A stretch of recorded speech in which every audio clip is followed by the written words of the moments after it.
Welcome to Cow Talks. I'm Chris Pravat, Beef Cattle and Forage Commodity Director for the Alabama Farmers Federation. And I am Marcelo Wallau, Forage Extension Specialist with the University of Florida. And this is our podcast, where we dive deep into the main topics affecting livestock and forage production in the southeastern United States. Join us on this journey as we tackle the main issues affecting our producers and the sustainability of our production systems. Hello and welcome to Cow Talks. This is our host, Marcelo Wallau, Forage Extension Specialist at the University of Florida. And today, co-hosting with me is my good friend and colleague, Dr. DeWalker Vias. Welcome, DeWalker. Thank you very much, Marcelo. Thanks for including me in this podcast. I'm a faculty in Animal Sciences department, and most of my work is focused on dairy production. DeWalker is with me because we have a special guest today, Dr. Bill Mahanna. Bill is with Pioneer, has been there for 38 years, and currently serves as a Global Nutrition Science Manager. He's also an affiliate professor with the Iowa State University, and Bill has a huge amount of knowledge about silage production and silage feeding. Recently, he sent me a fantastic presentation he gave for some of his producers in Georgia and Florida about selecting corn for silage, and especially with the focus here in the Southeast, and I was very interested to hear more about that.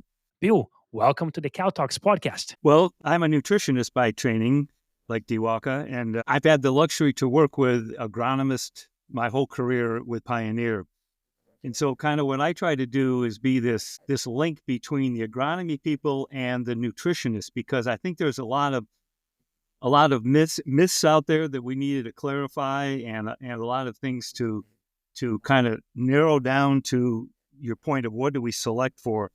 And even though I'm a nutritionist, I have to give the agronomist the most important role here, because that's the big thing is stability of yield, agronomic strengths, disease resistance. And Marcelo, I think you and I have shared some exchanges that this whole concept of late season plant health, how important that is, particularly to maintaining fiber digestibility.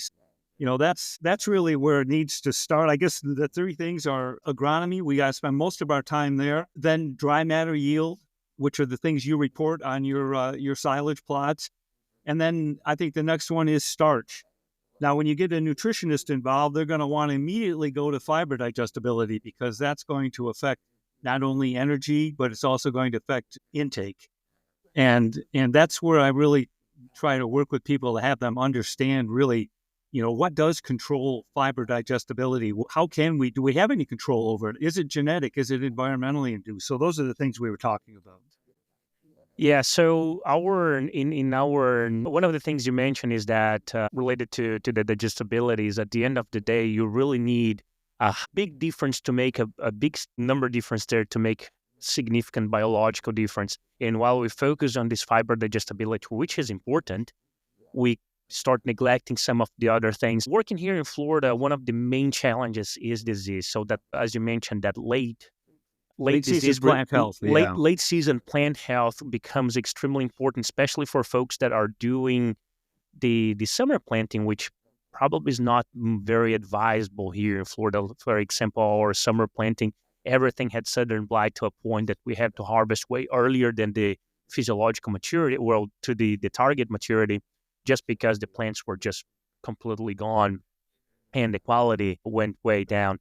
But I like that concept of what's your first selection of criteria is how that corn is adapted to our region. There is another thing here that many of our farmers are not using any fungicide treatments, and they say it's not paying in the applying fungicide on corn. And this has been something that's perpetuated in the industry across the Southeast, and I understand in other regions too, not apply fungicide on corn. What's your view on that? Well, in the North, it's routine management practice. It has been for a long time for row crop guys growing grain corn, but now it is also for silage growers. And I think part of what initiated that a little bit to begin with was the introduction of brown midrib corn with a higher fiber digestibility, but it was particularly susceptible to leaf blight. So a lot of people started using fungicides on their BMR hybrids, but then they realized, hey, if we use it on our conventional, and we at Pioneer, we have all kinds of studies we've done for probably 15 years. We've been doing studies with fungicides. Definitely see a benefit when it comes to grain. And why are we growing corn silage for dairy cows? Primarily, it's starch content. If you think about grain and keeping that plant healthy, as you well know, Marcelo, about 70% of the photosynthate produced in the ear leaf. We have to protect that ear leaf. And so that's why using fungicides that will protect that ear leaf. And, there's a lot of work being done. How well do drones allow that fungicide to get down through the canopy into the ear leaf, versus high boys, versus how we go about applying fungicides versus aerial applications. But we have to protect that ear leaf because we need starch. And, if you think about it, the grain in corn comprises about half of the yield, but it's 65% of the energy. And another 10% of the energy comes from cell contents of the fiber of the stover.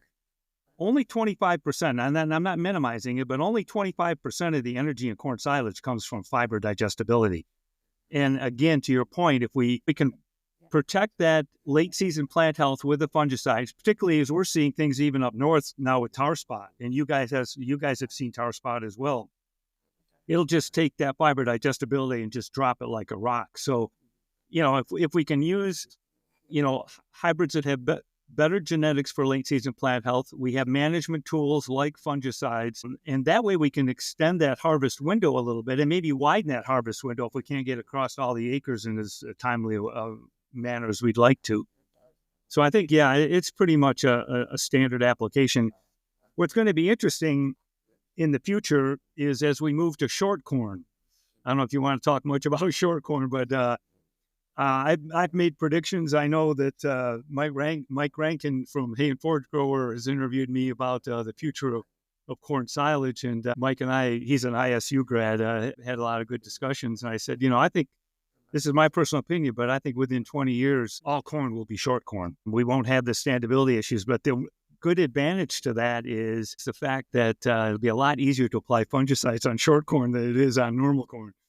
And let me make a quick comment on that short corn thing. Both Bayer and Pioneer have hybrids, short corn. The interesting thing is that when I first heard about short corn being a silage-focused guy, I was really kind of frightened. Wow, what's that mean for silage yields? But what the data really shows quite clearly is even though the inner nodes are compressed, the stalk is much bigger and the leaf area is much wider. So the work that we've done is the short corn yields within grams of the isogenic normal height corn. It's amazing. So I'm not fearful of short corn. In fact, I think there's a lot of neat things about it. But it isn't mainstream yet.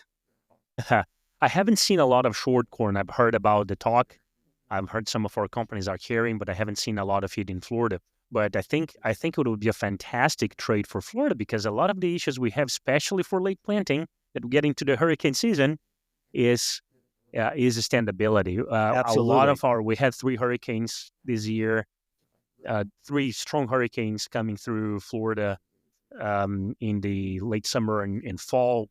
And we lost a lot of acres of corn in sorghum, or for those weather. Most people are now planting sorghum because there is much greater advantage on the sorghum flexibility and also a cheaper crop to lose rather than corn. But there are still a lot of people that are planting that summer corn. So they harvest the plant normally around March or by March 1st. Many of the farms, I try to plant our trials by March 15th. We harvest mid-June to mid to late June, and then come with a second crop of corn right after. Not very good in terms of agronomic management. We're not getting into that, but that's kind of what people do. Some are rotating with sorghum, and we've been pushing a lot alternative crops such as sun hemp to improve soil health, especially nematode control. Completely different conversation here. Bringing it back to the main things here. To the 3 focus that we're talking about in terms of selecting our silage genetics. So basic agronomics. One of the things I mentioned here is heat units from silk to maturity and technology traits. So technology traits is a lot of that many of the companies are offering. There's several different traits ranging from disease resistance to insect resistance and stay green tolerance.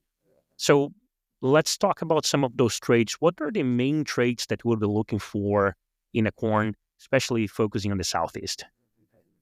Well, again, I'm not an agronomist, so I'm probably not the correct person to ask that to, Marcelo. You're going to have to talk to somebody like Kevin Phillips, our agronomist down there. And I guess that's a point to be made, is that one of the first slides I showed during the presentation is, who should you be sitting down with as a grower, a dairyman? Who should you be sitting down with?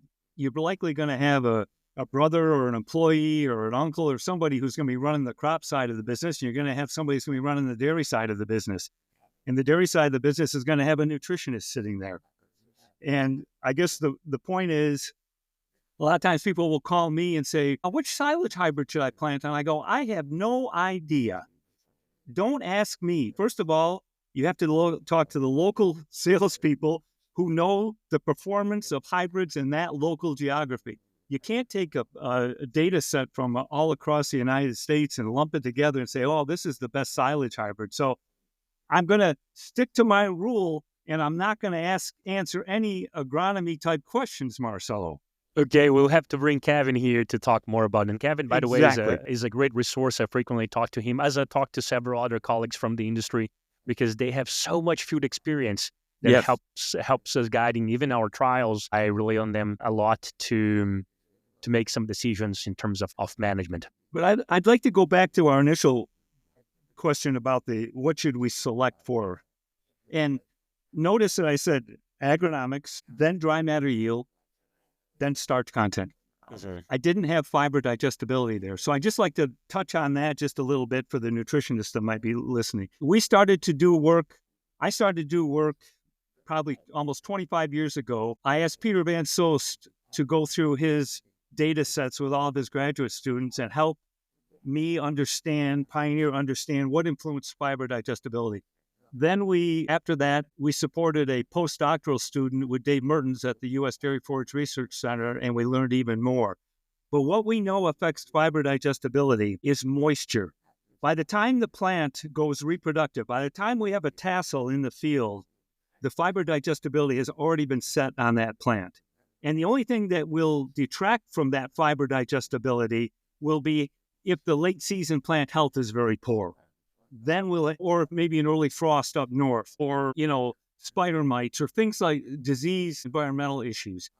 But it's really that growing environment during the vegetative stage that sets fiber digestibility. And even looking at your data set, Marcelo, in my slide set I talked about in Thomasville, I had data from the recent Joe Lawrence's corn silage plots in New York. I had work from Joe Lauer's plots in Wisconsin, and then yours. And in all of those, what you'll see, if the hybrids were grown in the same field and got the same moisture and got the same solar units and everything else, there really was not significant effects in fiber digestibility. Big ranges in dry matter yield, big ranges in starch, but really, other than the BMRs being higher, as you would expect, there really was not significant differences. Now, in your data set, particularly in Florida, I had a few conversations, a few pushbacks from some of the people that were in attendance to my group, is that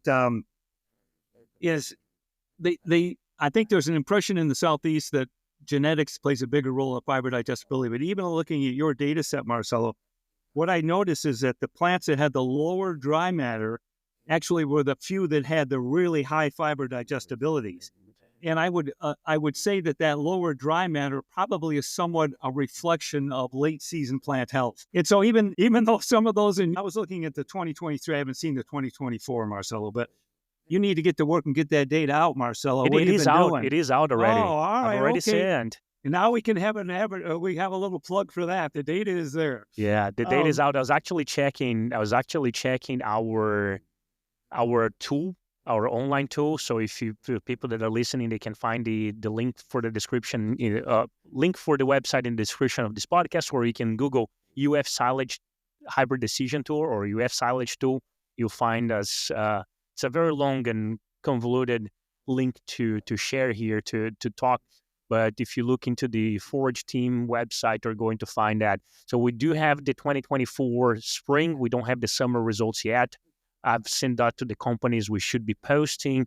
on our traditional format before, which is the old-fashioned Excel spreadsheet. Some people like that, and then I'll upload that the results in the website in the tool. But we have the spring data there, and I was actually looking here, and yeah, there is not a lot of changes in the digestibility here, even in the dry matter digestibility. Huge changes on the starch, though.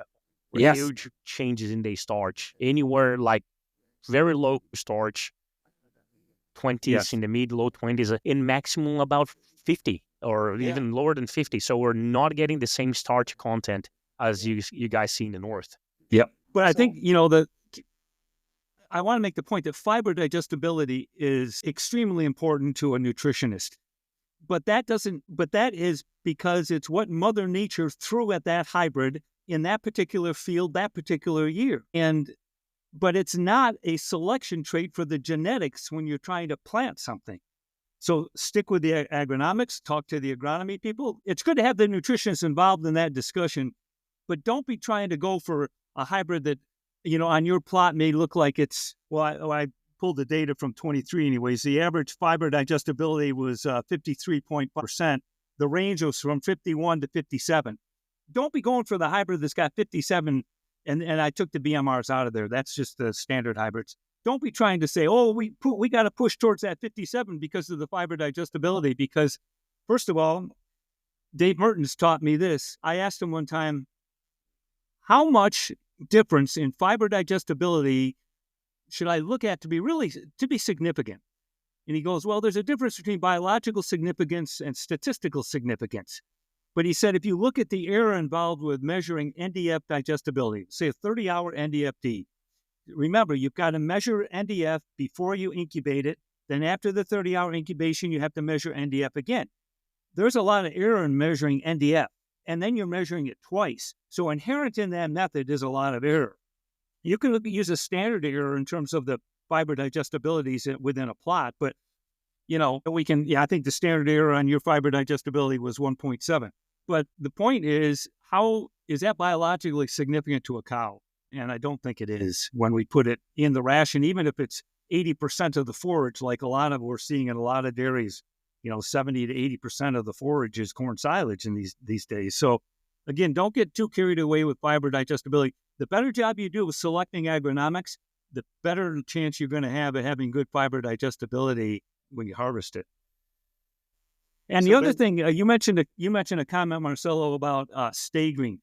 I'm trying to get away from that term. In fact, Pioneer's getting ready to release a late season plant health score for silage, because I want to point out to everybody, stay green scores in catalogs has nothing to do with silage maturity. It's determined by breeders after black layer, grain harvest maturity. They go into plots and they look at how many leaves are fired up on that plant. It has nothing to do with late season plant health on silage. So don't necessarily look at a stay green score and equate that to late season plant health, because those are numbers that are published for the grain growers. And as you well know, that's the sad thing in a way, is only 8% of the acres in North America go to silage. 8. I probably do 25% of my responsibility for Pioneer in Europe. I was at silage plots in Spain and Italy this September. And what's interesting, if you look at Europe, I would say across Europe, probably close to 50% of the acres of corn are silage in Europe. Germany, for example, is 80% silage. But here in North America, there's not as much. And people say, well, that's the other marketing kind of myth is there a silage-specific hybrid? Are they silage-specific really? BMR is definitely silage-specific because you cannot let it go to grain. But the point is that the best silage hybrid is an agronomically sound grain hybrid that has pretty good plant height. Two things that are influenced the dry matter yield is starch content. They said that was like half of the yield, but then plant height at the ear. Above the ear, not that important because there's not that much biomass there, but plant height is important. That's where, we don't need to worry so much about when short corn comes, because even though it's shorter, it's going to have that bigger stalk, significantly bigger stalk and bigger leaves to give us that dry matter yield. Bill, just a quick question, and then thank you very much for sharing your information on the NDFD, and we should not be overemphasizing on the fiber digestibility, and more should be focused on the dry matter yield. Um, there are so just looking at NDFD, there are so many indicators available in the reports that we are getting from the lab, right? It's NDFD 24, 48, 30, UNDF 240. Exactly. So for our listeners who are very much interested into looking at one parameter and sticking to that, so which one would you say that, okay, this is the parameter that we should be looking at if we are looking at the fiber digestibility?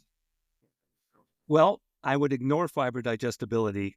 I would ignore the numbers on Marcelo's plot, and I would look at how strong the agronomics are by talking to the local guy. But that said, I think, well, it's interesting because Pioneer was the first seed. Sorry, don't not be a commercial for Pioneer, but we were the first company to put a fiber digestibility score on our hybrids. I know I did it starting about 30 years ago.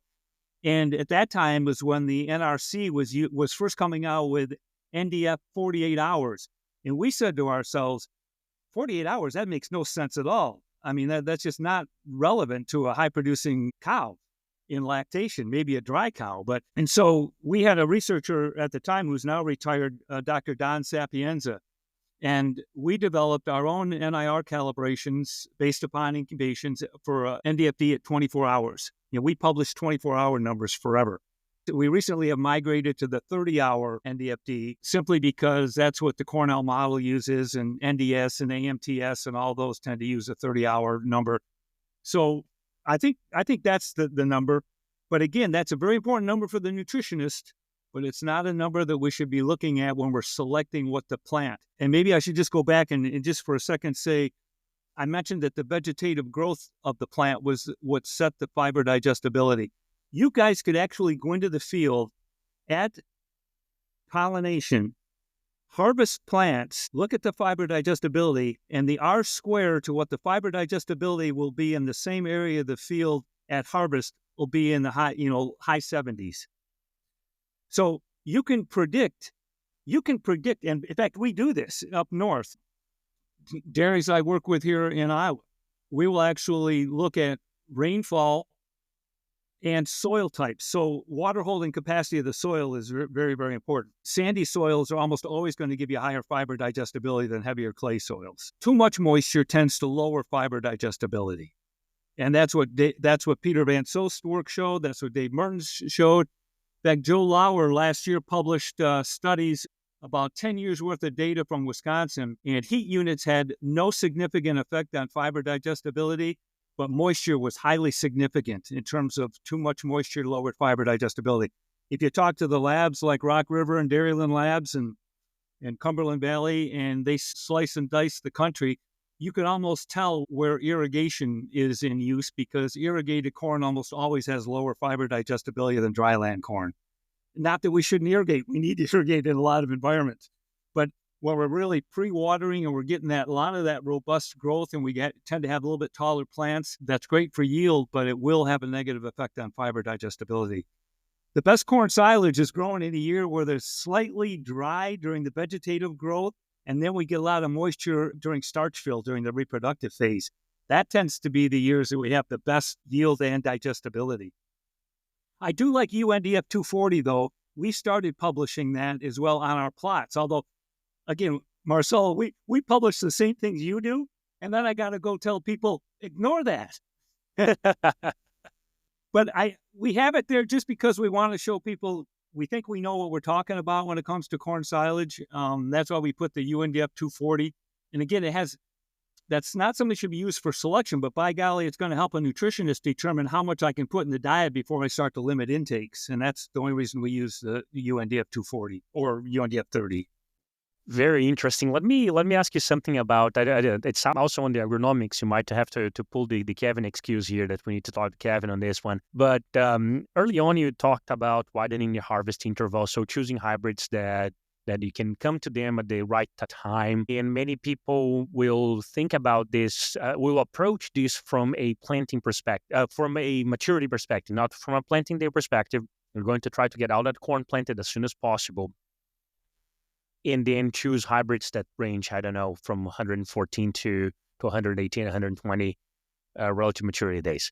Well, when we start looking into our historical data, 2008, from the data I got from Jerry Was and Charles Stables until recent years, the relative maturity actually does not have a good correlation with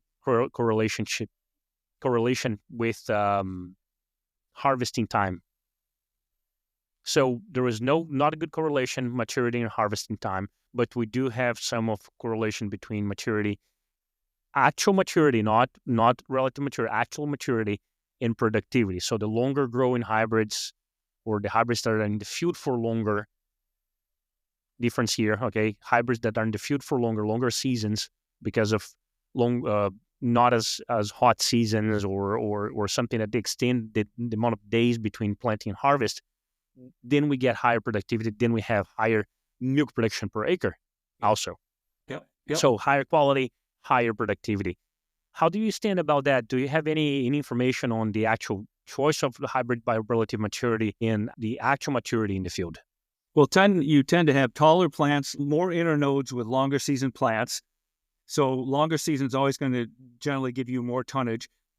But Joe Lauer, again, back to some work out of Wisconsin, showed that the number one trait that was highly correlated with yield in corn silage was kernel maturity. Kernel maturity. So if you harvest a plant at third milk line, let's say it's diseased or for whatever reason, you're harvesting it immature, you're going to take a big hit in yield. We did, again, I hate to keep referencing data from the north, but we did our dairy specialist in Wisconsin, a man named Dan Bollinger, did a recent study where he was looking at yields in Michigan, yields that were between 23 and 30 tons an acre adjusted to 35% dry matter. And what he found is that every day the plant was in, once the milk line started to go down, Marcelo, once the milk line, we were starting to really lay down starch. Every day that plant was laying down about 0.6 of a point of starch. But that's hard to relate to. If you relate it to grain yield, every day that plant was laying down 5 bushels an acre more every day. And what people don't realize is starch deposition in the modern corn genetics is not linear, it's curvilinear. So if we have longer season hybrids that actually we don't let go to full maturity of the kernel, we're going to suffer yield and we're going to suffer digestibility because starch is bringing us most of the digestibility. In fact, Fred Owens at the end of his career, Dr. Owens worked for me at the end of his career for about the last 10 years. And I say that humbly because I've learned so much from people like Dr. Owens and Don Sapiens and that, who are and Dave Mertens, those are my mentors. But we actually had Fred go to Alberta, Canada, where they're planting, 70-day hybrids. And they kept saying, oh, we want to plant longer season hybrids. It looks like next year we're going to, our frost dates moved out. Let's plant longer seasons. And Fred went through a lot of data and said, no, guys, you should be planting a shorter season hybrid as you can possibly get and let the kernel go as mature as it possibly can. That's how you're going to get yield. That's how you're going to get energy density up from that field. So I agree with you. There's probably not a good relationship in terms of maturity, day length of a hybrid, and the harvestability of it. But Marcelo, how are you determining when to harvest? That's the other thing is I think we're trying to condition the industry to move away from looking at dry matter. Dry matter is not the target that we're promoting anymore. It's looking at kernel maturity. Now, if the plant is diseased, all bets are off. But if the plant is relatively healthy, we're not going in and cutting a lot of plants and burning them down with a microwave or a Coster cooker. We're going out into these fields and just breaking ears and looking at kernel maturity. That's kind of what we like to do. But again, maybe that's a northern thing, and it's a different because of your tremendous heat units that you have in the south and the disease pressure. So I'm interested in your comment on that. So I appreciate you saying that because I normally go for the kernel maturity, but I did more instinctively than anything else is because we didn't have the feasibility. It was not feasible for us to check every hybrid for dry matter. So we target dry matter, 35% dry matter, but it was not feasible to test everything. In our trials now, we also block them by relative maturity, which helps us harvesting, scheduling harvest, because then is the other thing, we need to schedule harvest. Right. And this is both for our trials and also for the farmers. What's the number one thing about corn planting? When I can harvest. Okay, we'll get to that in a second. But in our trials, I'm going there, I'm looking at the kernel maturity. When they're approaching that half milk line, little passing, okay, we're going to get harvest. We're going to schedule it for the next 3 days to a week. This is the deal. Sometimes when I'm harvesting 114 and 120, something 25 even, day hybrids with 3, 4, 5 days interval, because they are maturing so fast in the heat here. Absolutely. And as you said, you start looking at them and they start getting disease, getting other stress. They need to go. So that's kind of we done away with the only looking at the dry matter and have this more, and actually becomes more practical perspective. So when I talk to the farmers, they say, I choose my planting date based on the harvesting crew, when they can come here, when they can get it harvested, and when they need to be moved on. So that's kind of what determines everything. And it's very interesting because we've been talking out to farmers about, can we delay this corn planting a little bit? Can you give me 2 more weeks for me to get those oat, triticale, whatever I'm planting in the winter, more mature, accumulate a little more starch in that seed head before you harvest? No, I really need to get those out of the field by February 25th, by March 1st, because we need to get the corn planted, because the harvesting crew needs to leave here by June 10th, let's say. So that is the main thing they are looking into the decision making for what hybrid to plant and when to plant it. Well, it's interesting because talk about how important corn silage is to the economics of that dairy in terms of having to supplement with dry corn and the dye and that sort of thing. But to make that decision based on when a custom cutting crew can be there. I remember Keith Bolson, rest in peace. Keith Bolson several years ago gave a talk at Western States, and he said that custom cutters were going to be the future of the dairy industry. You know, custom cutters. Farmers wouldn't own their own choppers. And I was on the program right after Keith, and I go, Keith, as much as I respect you, I disagree 100%. Because the larger dairies are going to have to take more control over their own harvesting. Can't just wait. I mean, so what happens? That custom cutter breaks down on the guy before you. I mean, and then you got southern rust or southern blight coming through. I mean, we have to take more control over that harvesting side of it, I think. And I think the big dairies do. Most of the big dairies I work with, they're not using custom cutters. Nothing wrong with custom cutters. They do a great job. But man, if you've got a lot of acres to get across, maybe, I think the trend is towards, we got to take control over our harvest timing as well as our planting. In fact, yes. I'd almost rather have somebody custom plant it than I would custom harvest it. It is a challenge for the region because a lot of our farmers are relying on custom cutters. They start in Kichobe harvesting there. They move in here. Yep. And they have this deadline about mid-June. They need to be in Georgia. So if you don't get that corn planted in by the second week of March, or you lost it, unless you have a way to harvest. Yeah. So I want to, this fantastic conversation, so much information, but I want to wrap up because I want to leave it, maybe the opportunity for us to keep on talking in another episode of this podcast, because I have a lot more questions and I want to look at my data first before we talk again. And then I also have questions about chopping size and feeding. Very interesting. But so Marcelo, when you in your data, did you record kernel milk line? Start recording that. Okay. I think you're going to find a good correlation between yield and total plant digestibility, NEL, if you will. So that's what we ask people to do. We still have burn down days where people bring in plants and we'll burn them down to look at the dry matter. But we're starting now to always capture milk line.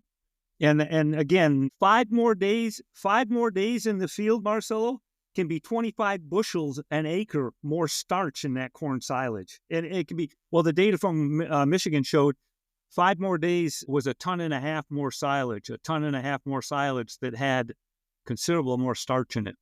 That's But it. this also doesn't mean we're letting the corn grow to physiological maturity, all the way to Um, physiological maturity. If you define physiological maturity as black layer, Black layer, kernel black not layer, dry, yeah, not dry corn. but there are some markets that do. In California, it's not unusual to let corn go to full black layer because you're going to have the maximum amount of starch at black layer. As long as you've got enough biomass to have enough moisture for good compaction and good fermentation, and as long as you do a good job of kernel processing, in fact, it's easier to process mature kernels than it is immature kernels going through a roller mill. They actually shatter better when they're more mature. But so there are some markets that actually do go to black layer. Yeah, I think our target is that 36 to 37, 30, somewhere in there would be the target. I saw your average dry matter on your plots last year was, what was it? It was 37%. But, and that usually correlates for us up north about 3/4 milk line. That's about the sweet spot, 3/4 milk line. That's how what we. Yeah. Yep. Perfect. Okay. Yeah, let's continue the conversation. So I want to wrap up here with a comment, and I want to your intake. When I'm looking, so we're looking at my data, what I'm offering to the farmers, and I like looking into the milk per acre. What's your opinion when you're looking at trial data? What's the first thing you look for deciding what to plant? And is that milk per acre estimation and milk per ton something that you can base your decision on? I never look at milk per ton or milk per acre. Never look at it. There's too many assumptions built into those models. I'm going to talk to the local guy who has seen these hybrids in plots for a number of years. He knows how they perform. I'm going to talk to the local seed guy and say, which is the hybrid's got the best agronomics in your lineup? Okay. Then I'm going to look at starch content. I'm going to look at those two things. I'm not going to look at milk per ton or milk per acre. First of all, there's a heavy weight on NDF digestibility in those. So if I have two different plots, two different fields, and we know that the growing environment is what is 3 times more influential on fiber digestibility than genetics, and I've got a field that has higher fiber digestibility because it didn't get as much rain and it was sandier soil, and I plug that into the milk per ton or milk per acre, it's going to show a big advantage to that hybrid. That doesn't mean that hybrid's going to have the same advantage if it was grown in the same field as the other hybrid I'm comparing to. So, I mean, they're like pushing the easy button. We advise our sales reps, our pioneer people, not to rely on milk per ton or milk per acre. It's too easy. Again, it's only 8% of the acres. There's a lot of guys that have got a big dairy move into their area. They're pretty much row crop guys. They don't know that much about silage. So they say, well, I guess I better look at milk per ton or milk per acre. No. You give that silage grower the best agronomic product that you can with the best stability and the best late season plant health. And then you look, well, it wouldn't be in anybody's lineup if it didn't have a lot of starch to start with. So, I mean, again, the best silage hybrid, still the best grain hybrid in most instances. Fantastic. That's great. One thing that happens very often, and when I'm talking to the dairy folks, is that the person making the decision on the agronomics is the nutritionist. So the field guy, I'm talking here to the field guy that has a question about growing corn, or some people do Bermuda grass or star grass down in Okeechobee.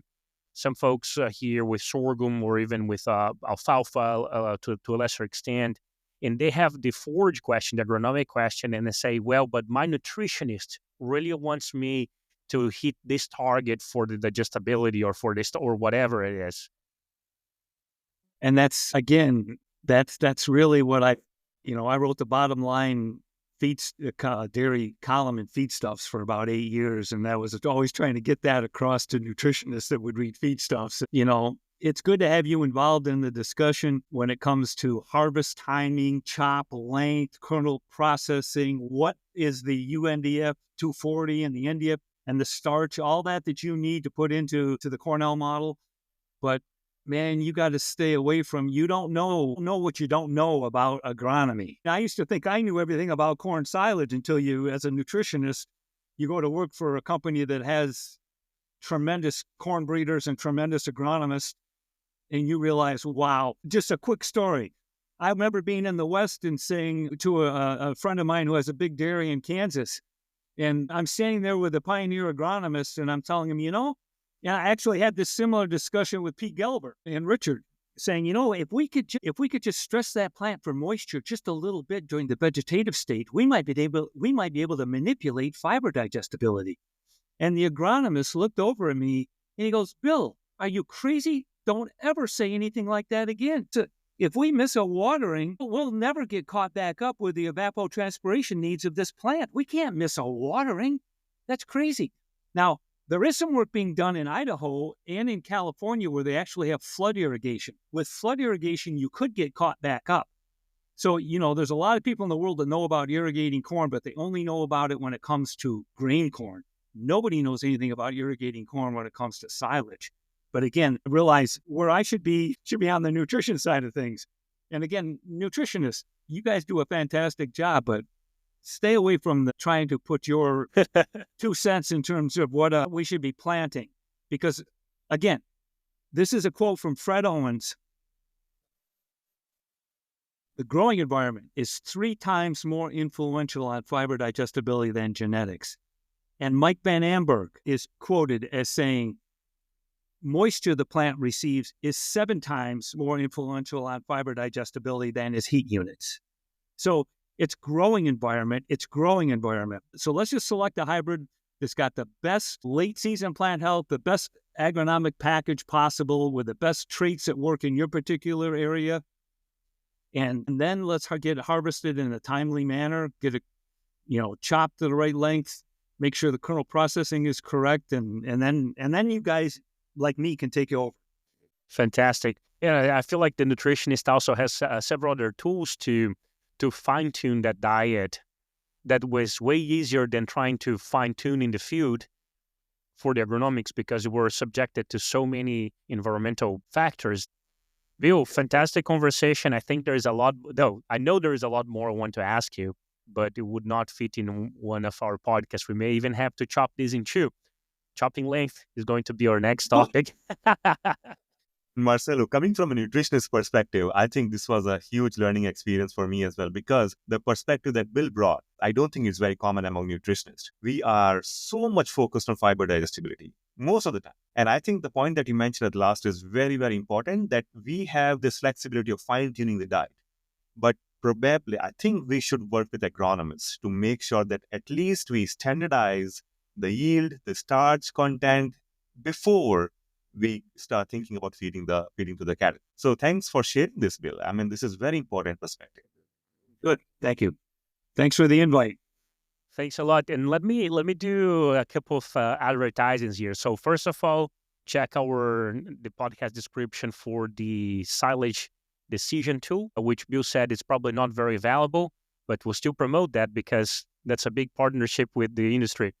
I'm joking here. Look into the yield numbers and the starch numbers.